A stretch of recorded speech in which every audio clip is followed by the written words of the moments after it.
Good afternoon, ladies and gentlemen. Welcome to the Ramonepreston Show. If you are coming on live, please do me a quick favor.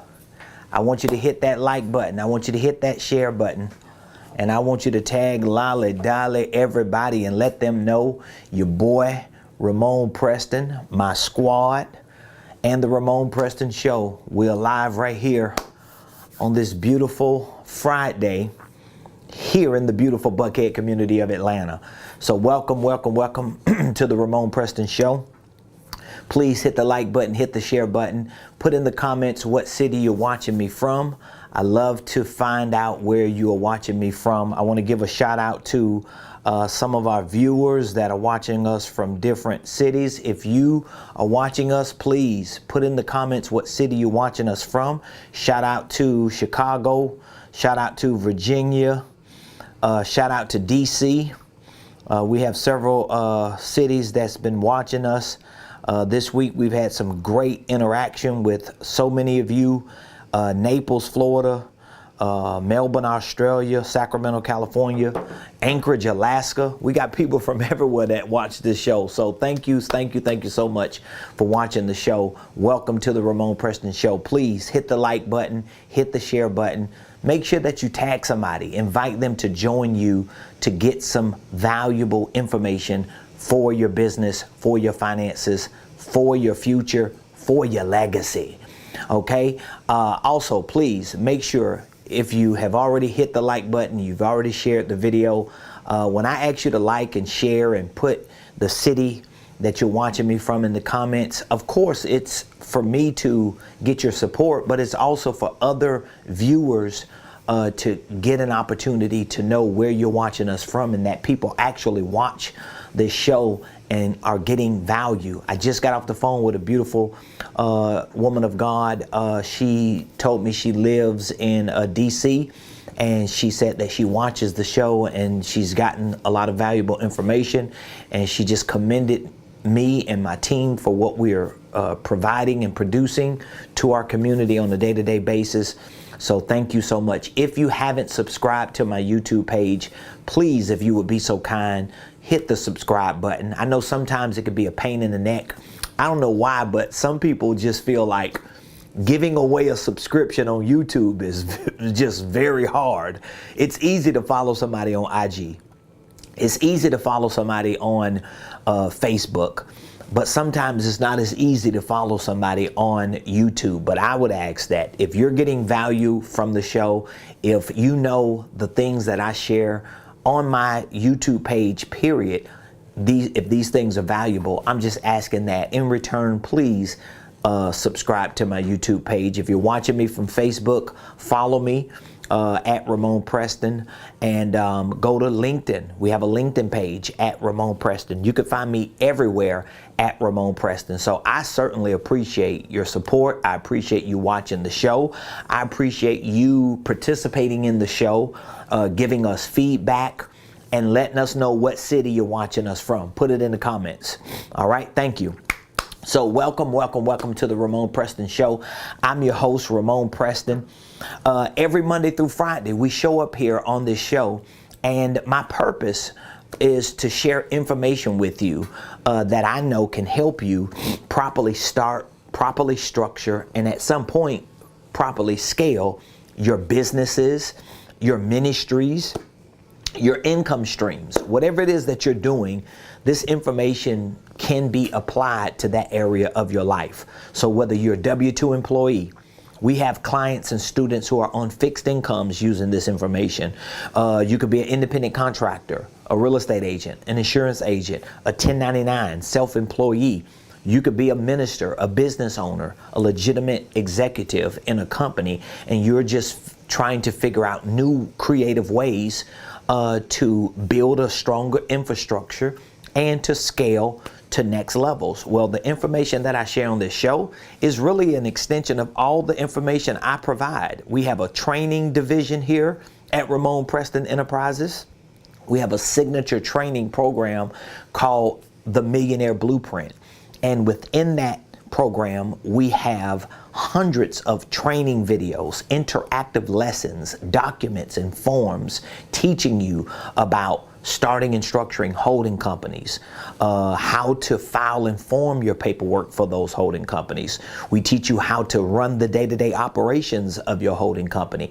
And we give you all the information for what you need to know with regard to holding companies. We teach you information on creative tax strategies. We show you how to literally minimize your tax liability, maximize your deductions through different trainings and different teachings that we do. We teach you on income categories. We teach you on the ABCs of financial literacy. We lean heavy on teaching you about accounting, at least the basic principles of accounting when it comes to your personal finances and your business. We have real estate investing courses to give you some understanding of how real estate investing works within your wealth building infrastructure. We have courses on sales and marketing and financial systems and operational systems. We want you to have an entire comprehensive understanding of what it is to literally start, structure, and scale a business operation. We have a coaching program. Our coaching division provides a one-year coaching program, and that coaching program that we have offers you an opportunity to work with my team and I for an entire year. We give you access to our training. We give you access to one-on-one coaching sessions. We give you access to our weekly coaching calls, to our quarterly workshops that we dig into the nuts and bolts of a lot of these concepts and principles, and we have other services and other programs as well. So I just want you to know that I'm validating what I share with you on this show. It's not just me Googling information and copying and pasting somebody else's content and then I'm coming on here acting like I'm the next great internet guru. No, what I teach is what I live in my personal life and is what I live in my professional business life. So you can rest assured, I know what I'm giving you, and I know it works because it works for me. It's working for so many students, so many clients. All you have to do is Google Ramonepreston Enterprises. Google Ramonepreston, and you should find Google reviews and information to show you that, hey, the man is legit. What he's giving us is actually something he's living. So I want to say thank all of you for being a part of the show today. And today I really want to somewhat follow up from yesterday. We had a Q&A yesterday where I answered a few common questions. A couple of the questions were critical because I had a few people criticizing me based on a few posts or a few videos or some content that they may have saw, and they felt like they disagreed or just questioned what I was saying in one of my videos.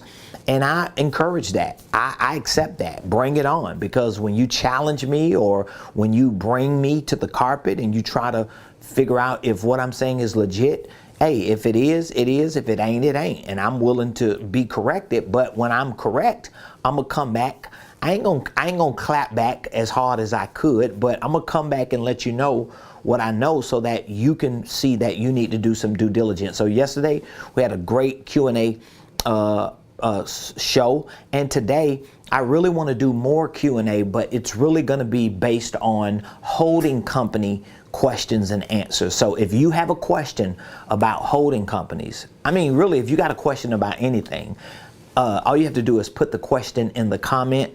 My team is always lurking, and we'll be more than happy to answer those questions. So today's show is really centered around holding company questions and answers. So the first question that I want to answer, which again, I pull some of the most common questions. So when I get a lot of questions, I just pull the common questions and I try my best to answer them. And if I don't answer a question that you might have, you can drop the question in the comments. You can call in and we'll take your question over the phone. You can literally reach out to me at any point and we'll be more than happy to give you as much information as we can. And we have courses and programs with all this information in it as well. So question number one on the holding company. How is a holding company used? How is a holding company used? This is the first question that I want to answer. How is a holding company used? This is a powerful question because a lot of people who hear about holding companies, they want to start a holding company because when they start hearing about it and learning about it, you realize that this is a powerful concept. It's something that you should be utilizing within your business structure, but you don't always know how this holding company is used. Well, holding companies are used by businesses of all sizes and in all industries. Number one, many of the best known publicly traded corporations are actually holding companies, and many of the people buying their stock, this is something that you might need to think about. Many people that buy the stocks of a lot of these publicly traded holding companies don't even know and realize that they're investing in a holding company, not necessarily in an operating company. Like, here are some of the most popular holding companies that you might know about. Berkshire Hathaway, that's a holding company. That's Warren Buffett's company. Alphabet, which is actually the company that owns Google and YouTube. Johnson & Johnson is a holding company. Prudential Financial, MetLife Insurance, JP Morgan, Bank of America, Walton Enterprises, that's Sam Walton's holding company that his family runs. This holding company owns a lot of the shares of Sam's Club and Walmart. Wells Fargo is a holding company. Goldman Sachs, Morgan Stanley, Charles Schwab, Apple is a holding company. Citigroup is a holding company. So it's very important for you to know that these are holding companies. And how is a holding company used? Well, of course, a holding company is used to hold. The key word is hold assets. It holds assets. A holding company holds ownership interests in other businesses. So this is the common holding for a holding company, which is ownership interest, because the goal for you, even as a small business owner, when you have a company, when you have a business that you want to start, or when you are running a business, the goal, when you're using this type of concept, this type of infrastructure, the goal is for you to take your operating business and either transfer the ownership to the holding company, or to start a holding company and make sure that when you start an operating business that you make the holding company the owner, because all that does is just give your holding company more power to use when it's time to do other things, like maybe get loans or have more asset value, or to increase the overall net worth of your other companies that are owned by your holding company. So ownership interests in other companies, it may not even be another operating entity that you are running. It may be another company that needs you to invest in it. Well, you can use your holding company to own ownership interests in other businesses that people sell you shares in. You know, you may know somebody who owns a business and you got some extra money that you want to invest. You've done your due diligence on that business and they're willing to sell you maybe half of the ownership or 20% of the ownership, kind of like what you see on Shark Tank. Well, you let your holding company purchase those ownership interests and own them, and you become a part owner, or your holding company does, and that gives your holding company more value. Well, when you purchase real estate, when you invest in real estate, you have a holding company. You have a investment company in your holding company that goes out and make investments. And when you own real estate that's owned by LLCs, those LLCs are owned by your holding company. So those are assets. There are so many other assets. Patents are assets. Trademarks are assets that you could get royalties from and licensing from. Equipment can be assets. Copyrights can be assets. If you have certain formulas or certain processes, recipes, things that you have come up with, it's called IP, like intellectual property. Well, you can make sure that all of those assets are owned by your holding company. So this is how a holding company can be used. Another common way, and this is what I teach to a lot of my clients who are coaches themselves and educators, and they're getting into the educational space and training space. I encourage them to use their holding company to hold the operation of their consulting, or the operation of their coaching, or the divisions of their coaching and consulting and training. So my holding company owns and controls the operation of my consulting and my coaching and my training. So my coaching program that I talked about earlier, our Millionaire Mentorship program, that's what we call it. It's owned and controlled by my holding company. My consulting division, what my wife and I do as business and real estate consultants, it's owned by our holding company. Ramonepreston University, which is our training platform that houses our School of Ministry, our School of Profits. It houses our Millionaire Blueprint, our Business Incubator, our licensing program. All of these assets are owned by a holding company, and that's how we use the holding company. So again, if you don't have a holding company, all right, I encourage you to start one. Yeah, I encourage you to start a holding company, and not just start one, but learn how to actually run it. Learn how to actually run it. Like, I have an entire program just teaching you how to start and structure a holding company, how to run it. It's a program. It's a whole program that literally gives you everything you need to know about running a holding company. And that's just one single program among many programs. So if you want to learn about that and you need information on it, be sure to reach out to me today. At the end, I'll give you a number that you can call or text, and we'll love to give you access to just that holding company course and startup kit if that's what you need. So the question, how is a holding company used? I just answered it, all right? I'll ask you another question. I'll answer another question because I get this a lot too. And again, I've probably got 30 questions just in my phone that I try to write down and put in my notes every time somebody asks me a question about holding companies, which, by the way, when I get questions like this, I always go back and I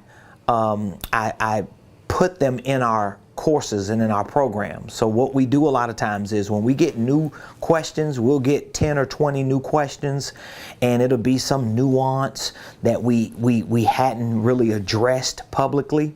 Of course, I come on the show, I'll share it like I'm sharing it with you, but then we make sure that we tape it, put it in video form, and we put it on our university training platform. So for you, if you become a member or if you are a member of any of our training and coaching programs, you automatically have access to all this information in secure video-based form on our platform that you might not find on YouTube.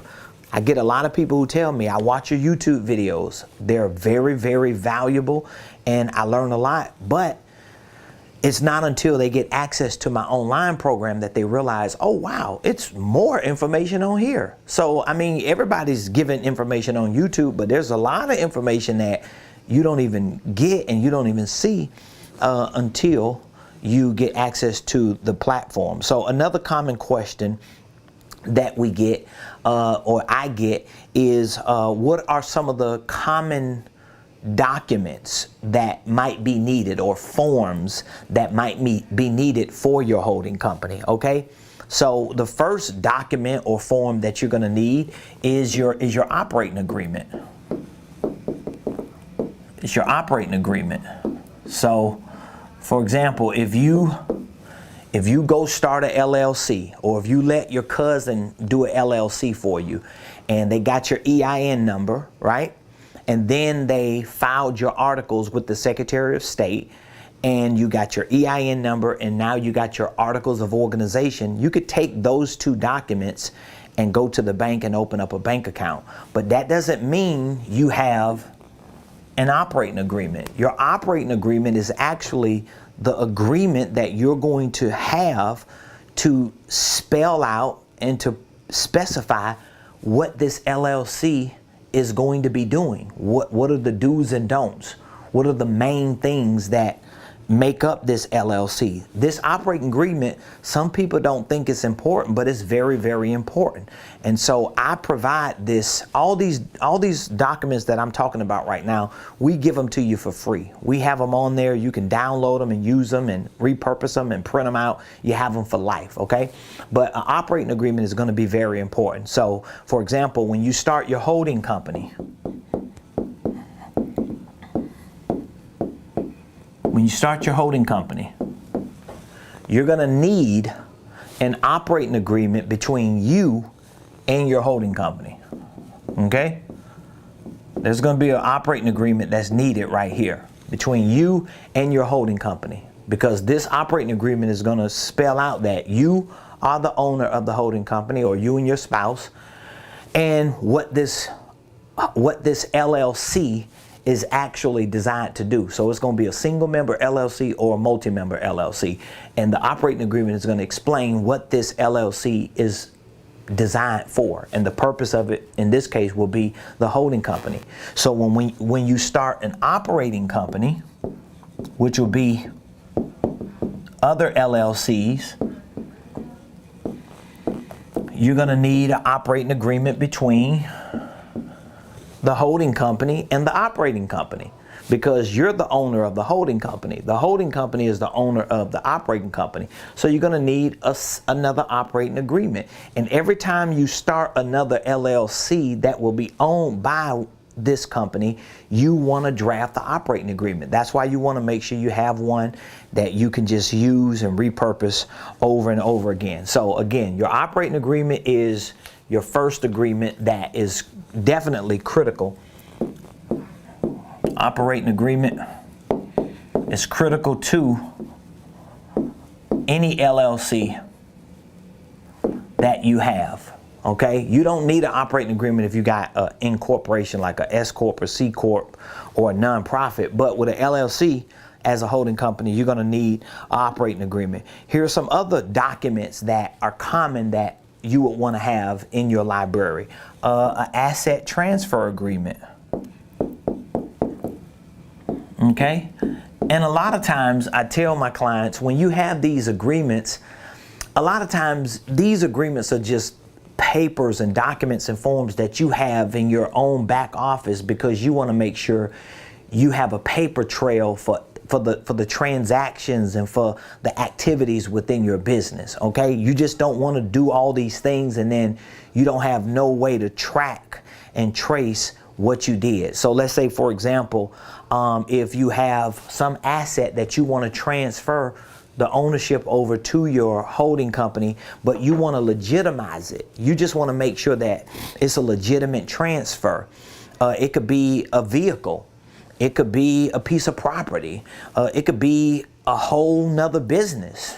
A lot of times you just want to draft that asset transfer agreement to have it, maybe to get it notarized and just put up so that you have at least a dated, excuse me, signed, notarized document specifying what you did. Now again, I'm not a lawyer. I'm not a legal expert. So you need to check with your legal gurus to, validate what I'm saying.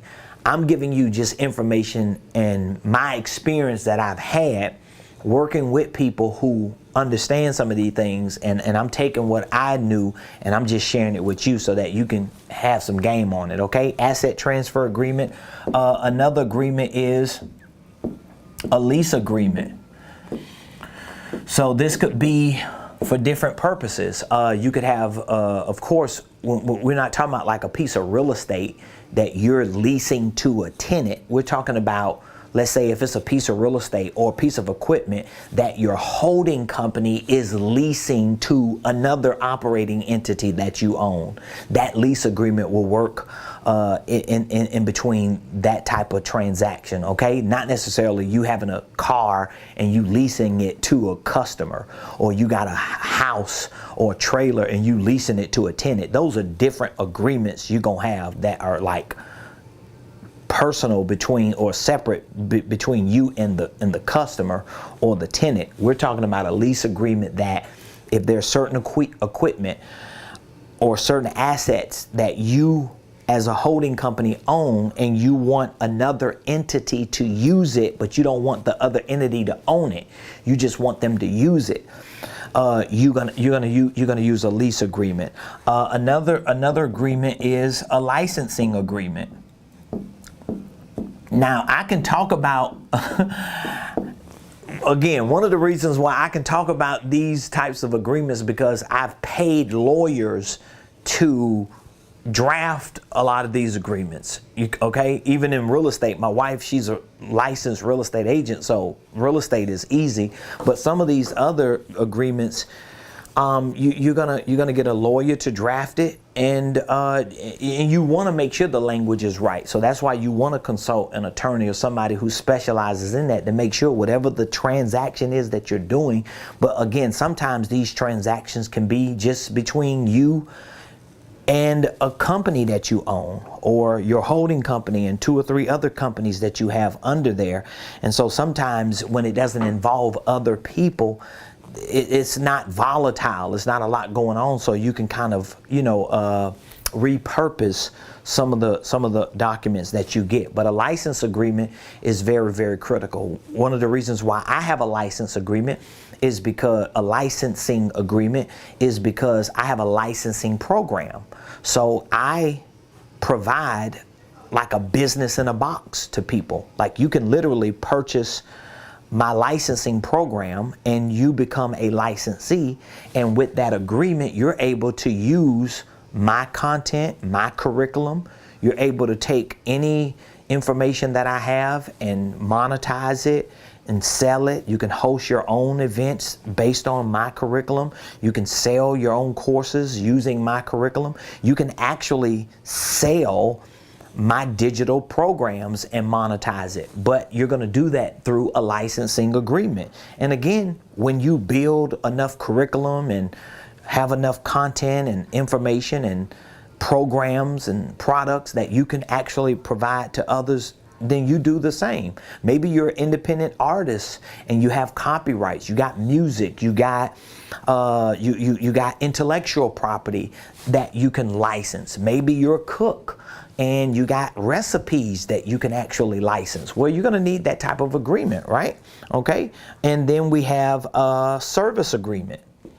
We have a service agreement. Now, the service agreement is really a part of a unique concept that I teach to my students and clients, because I teach this concept showing my students and clients how to take their holding company and use it as their mountaintop company, meaning that they're going to stand on the top of this mountain and they're going to use their holding company here to be the mountaintop entity, and then they're going to build their whole business out under that holding company, similar to like a sales funnel, a marketing funnel, so that they can properly position themselves in the marketplace. When you do that, most likely the services that you provide at the top up here are going to be like coaching services, educational services, consulting services. And when you do that, you're going to need these types of agreements so that when your clients and students are using your intellectual assets, your curriculum, and they're participating in your programs, there's some type of agreement between you and them that spells out the terms of that service. So those are just some of the common agreements that when you do start your holding company, you're definitely going to want to have in your library, which again, just in my one holding company course alone, I give you all of those courses for free. Matter of fact, if you are interested in just that course, or maybe you would like my entire Millionaire Blueprint, I'll just show you right here where all these courses are. Feel free at any point. Let me see here. Can I pull it up? You could go to Ramonepreston.com just so that I can show you where exactly is all this information. So let me go to my main website, we're going to click on training. And I just want to show you everything that I just talked to you about. The holding company, starting it, structuring it, running the day-to-day operations. You know, I don't want you to just start a holding company. I talk to a lot of people who they tell me, oh, I got an LLC, I got a holding company, or I got an LLC, but I want to start a holding company and I need to know how to rearrange it, but they're not educated on how to actually do it and how to run it so that you could be successful in it. You don't just want some LLC paperwork filed with the Secretary of State and you can't do nothing with it because you don't know what to do. All right. So here, this is my Millionaire Blueprint, by the way. This is my signature training program. We have hundreds of courses, lessons, dozens and dozens of video-based curriculum on here. But this is my holding company course right here. This is just one of the many courses. I just want to show you, like you can literally go to this program. You could go to the Millionaire Blueprint and you can literally go to the holding company course. You can open up the modules and you can look and see what kind of modules are in here. What exactly am I teaching in here? And what are you actually learning? But you see all this information I have right here, the 5 common documents for a holding company. So you literally have the PDF version of what I just told you. There's a asset purchase agreement. There's an equipment lease agreement. There's a residential lease agreement. There's a loan agreement.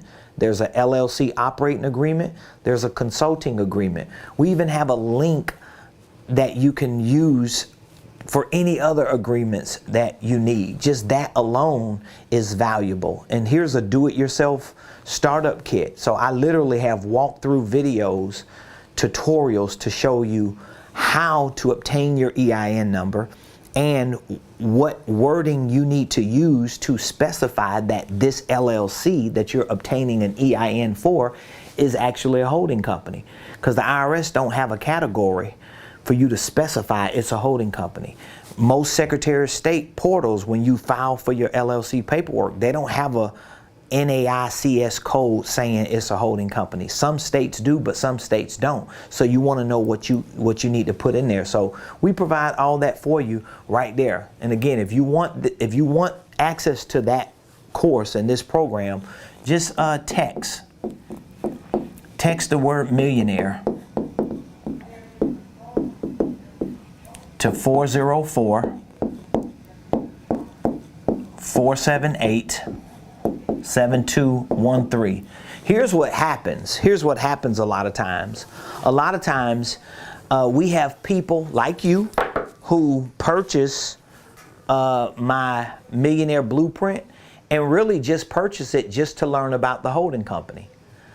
But once they get access to the blueprint, they realize that there's more information in that program to help them learn other things. That's why I always encourage you to take a look at all the courses in that Millionaire Blueprint before you just decide to buy a single program. Because what happens is I have a whole financial literacy program in that Millionaire Blueprint, teaching you about the ABCs of financial literacy, teaching you creative cash flow strategies, teaching you about the income ladder of success and how to think like a millionaire and how to position yourself financially to become a millionaire. I have a whole course teaching you creative tax strategies, showing you like details on how do you actually minimize your tax liability. I share with you probably 100 different business deductions and tax write-offs that you can use. Now, of course, this has to be validated with your tax person, but what you're going to learn, if you haven't already learned, if you have a CPA, you're expecting them to do stuff that they don't do, and you like, why y'all ain't tell me this, or why y'all ain't do this? Because you didn't get educated on how to run your own business from an accounting perspective. You didn't learn the things you needed to learn to know how to track and trace and forecast financially yourself. These are things that you have to learn yourself as a business owner that the professional is not going to teach you. They're going to make sure what you're doing is actually legal and right and correct and compliant, but you got to be able to do it. You can't just go to them every once a year and think that they're going to fix all your problems. So anyway, if you want access to that, just text the word millionaire to 404-478-7213. So what do you think so far? Did I give you some good information just on those 2 questions that I've answered? I would love to get some feedback from you. Just put in the comments what you've heard and what you've learned so far from those 2 questions. So first question was, excuse me, how is a holding company used? The second question was on the most common documents you need for a holding company. Here's some other common questions that I get. Can a holding company own a nonprofit? No, not that I know of. A holding company can't own a nonprofit. But again, if you're like me and you own a holding company and you also want or either own or run a nonprofit, there's a way that you can position yourself so that you're not creating mixed messages in the marketplace. Okay? So that's something that you got to learn. I teach these concepts not just in my training program, but I teach it in my coaching program. You got to learn how to, this is what you got to learn how to do. So let's say if you have a nonprofit, and you have a for-profit.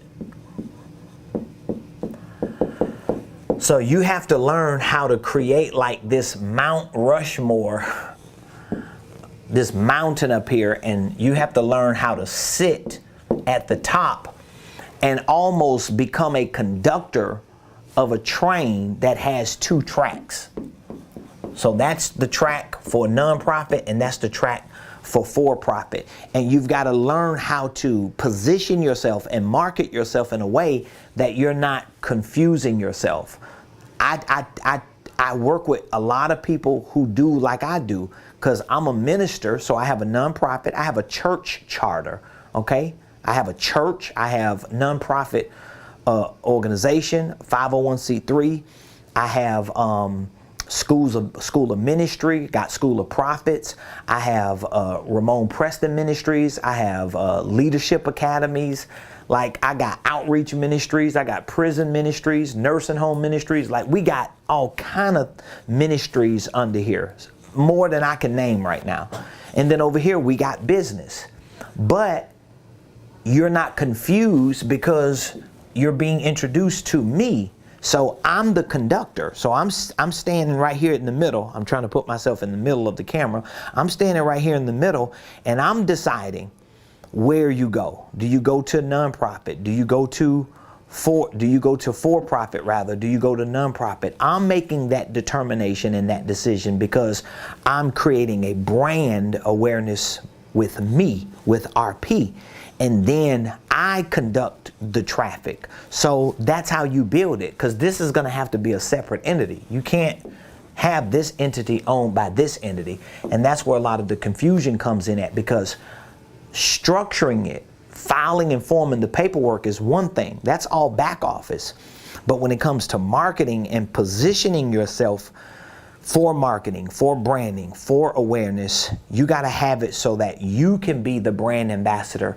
And if you have a nonprofit and for-profit, you conduct the traffic. You manage that, not some marketplace that does it. Okay, so that's the answer to that question. Another question: why do you consider owning a holding company a form of asset management? So I got that question. Why do you consider a holding company a form of asset management? Because see, I consider owning a holding company a form of asset management.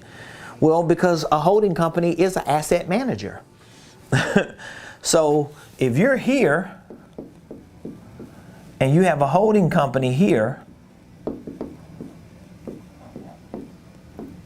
Okay, this is your holding company, and then your holding company owns an operating entity here, and then it owns another operating entity here, and then it owns a real estate investment company here, and this real estate company owns properties here, and then you have a whole licensing division where you have royalties and rights and other stocks and bonds. Let's just say, for example, this is some type of investment company for stocks and bonds or royalties or whatever.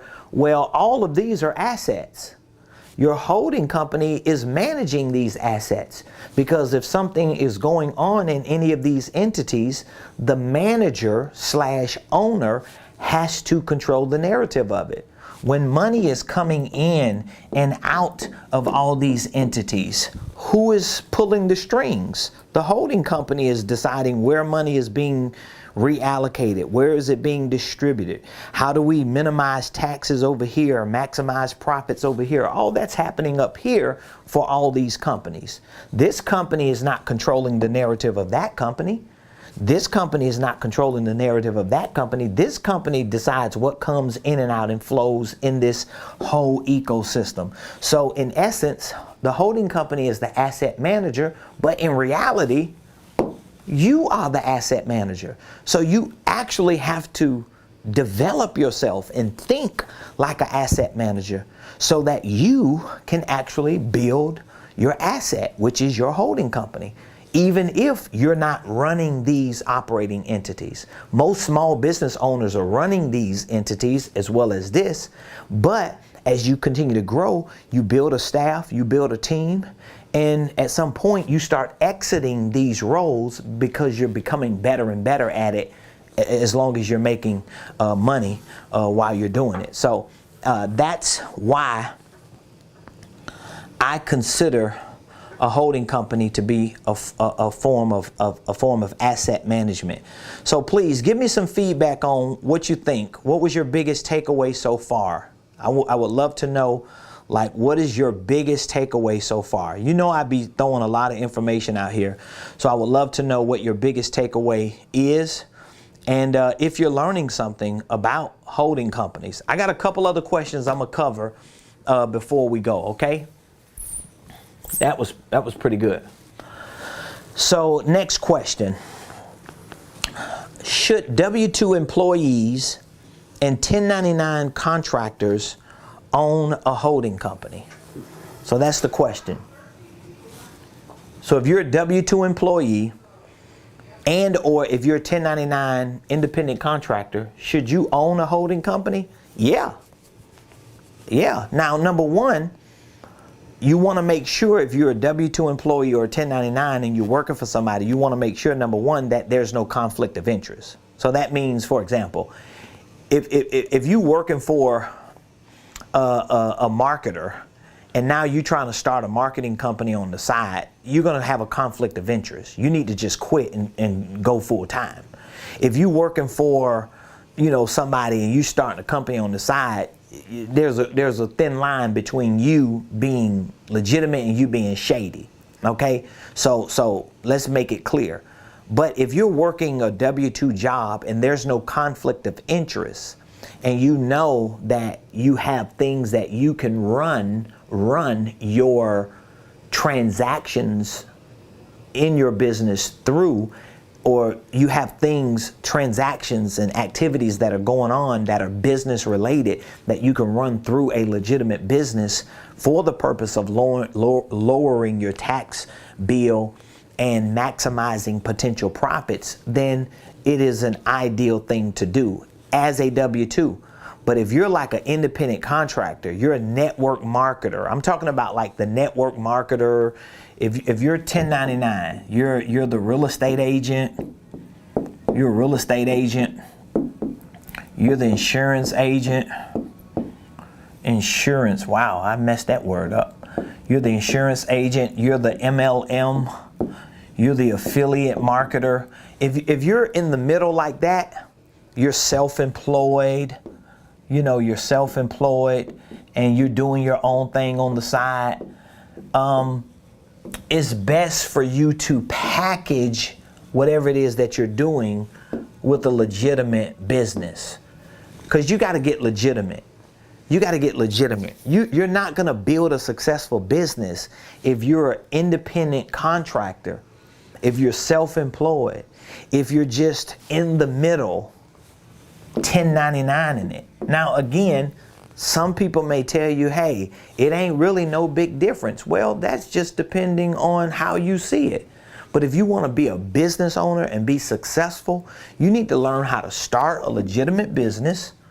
You need to learn how to structure that business legitimately. You need to learn how to build the right systems and processes so you can have a company, not just some gig on the side. At some point, you got to get past the gigging. You got to get into the real thing.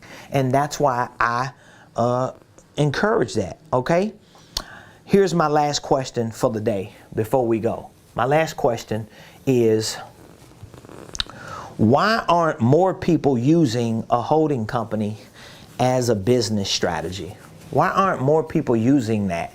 Why aren't more people using it? I don't know. It could be a lot of reasons. Number one, a lot of people can't find the information. Like, it took me years to figure out the stuff that I make easy for people today.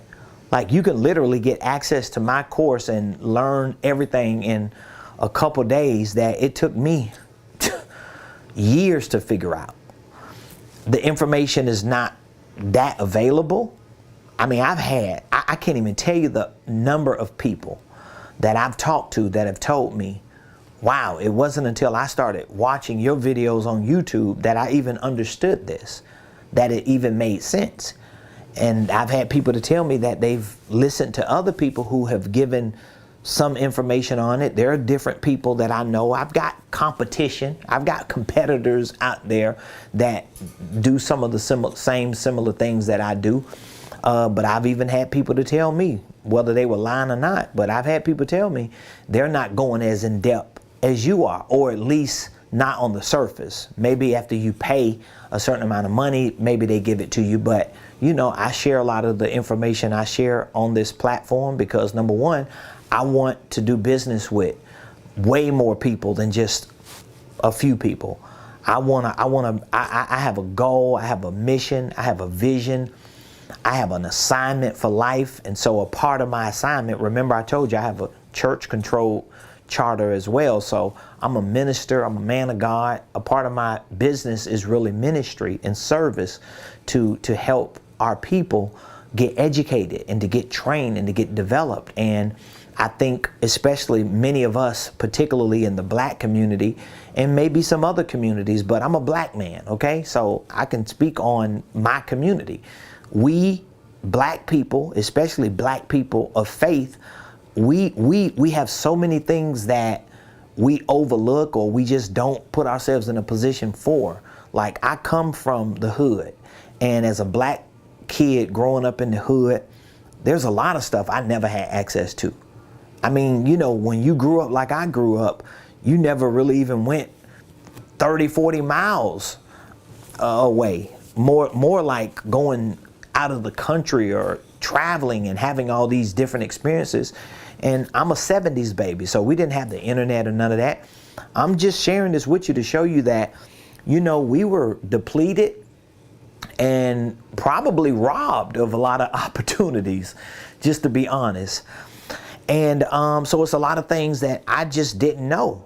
And a lot of the people around me didn't know. And just in my neighborhood, we probably had maybe 8 or 9 churches just in my little small community. My little small community, there was only like 4 ways in and 4 ways out of my community, okay? You either came down one of those 1, 2, 3, 4 roads to come in my community. And if anything went down, you better know how to come out of one of those 4 and hope that ain't nobody got none of those roads blocked off. That's how we grew up, right? That's the kind of community we were raised in. But my point in bringing it up is, we didn't have a lot of access to information, so we had like 8 or 9 churches, and so people in the church, they didn't really have a lot of information about business and finances and wealth. I mean, to my knowledge, they didn't know a whole lot about it. You might have had a couple people that might have had businesses that might have been doing okay, but it ain't like they were like massively successful. We talk about people like that. We call them hood rich. They might have been hood rich, where, okay, they might be making a couple $100,000 or something. I don't know, maybe $1 million, maybe a couple million, but it ain't like they were massively successful. Massively successful. We're talking about massive success. We really didn't see that. We might have saw that on the other side of the tracks when you went to the rich neighborhoods where all the poor people worked, but we never saw that. And so this is why I share a lot of the information with you. So if this information is valuable and you know you would like to have access to that program, or maybe you just have some questions about what you need to do moving forward. You might have a LLC that's already started, and now that you know you need a holding company, you might just be wondering, like, what do I need to do? Do I need to end this one, like close it and start a new holding company and then a new one? Well, we can answer those questions for you. We have the resources, we have the solutions, we have the services to answer those questions for you. And again, even if you're not ready to hire me as a consultant, or maybe you're not ready for a coaching program that's extensive as the one that I provide, maybe just having access to the information about holding companies and starting to educate yourself and learn could be very helpful for you. So if that's the case, in which it may be the case, just text Millionaire to that number, and we'll reach out to you. Once you text Millionaire to that number, I'm gonna reach back out to you, my team. We're gonna ask you a few questions to help identify with where you are, what you want to do, and we can direct you to what the next steps that you need to take. Okay, so thank you all for watching the show, for joining me today. Today is Friday, and I'm excited. We have an amazing weekend that's coming up. We have a lot of great things that are going on. If you're interested in being a part of any of the programs and events that we have going on, feel free to just reach out to us. We'll be more than happy to give you the information on them. So again, I want you to text Millionaire to 404-478-7213. That's what you should be doing right now. Do you want to be a millionaire? Do you believe you got what it takes to be a millionaire? Well, if you got what it takes, and if the only thing is missing is information, is the right tools and resources to show you how to get there, then you just need to text Millionaire. So you're not lacking information, you're lacking the commitment to text Millionaire to that number. So thank you so much for joining the show. I'll see you Monday, same place, same time, right here, 12 o'clock noon Eastern, on the Ramonepreston Show. Be sure to leave a comment, leave a comment, leave a comment, leave a comment. Leave some feedback in the comments. Put what city you're watching me from. And please subscribe to my YouTube page.